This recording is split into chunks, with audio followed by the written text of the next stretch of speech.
หรือว่าสายลมสอมาสุนกายแต่ละครั้งจังเย็นจอยเข้าใส่ใจเดโนละหูเหตุผลว่าสายลมเป็นห่วงอายอยากบอกข่าวสาวคนไกลว่ามีไผเข้ามาแหงถือเพิ่นแสงบนทางโค้ง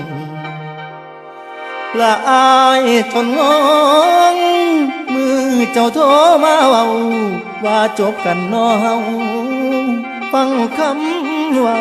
เจ้าง่ายๆลานางเอ้ยอายแปรลมแปรตายกินสุราอาบน้ำเหล้าผู้ใดเว้าบ่ได้ยินความว่างพังขาดสิ้นเหลือแต่กลิ่นความเจ็บความหนาวเหน็บในหัวใจเป็นเพิงไฟบ่พอโช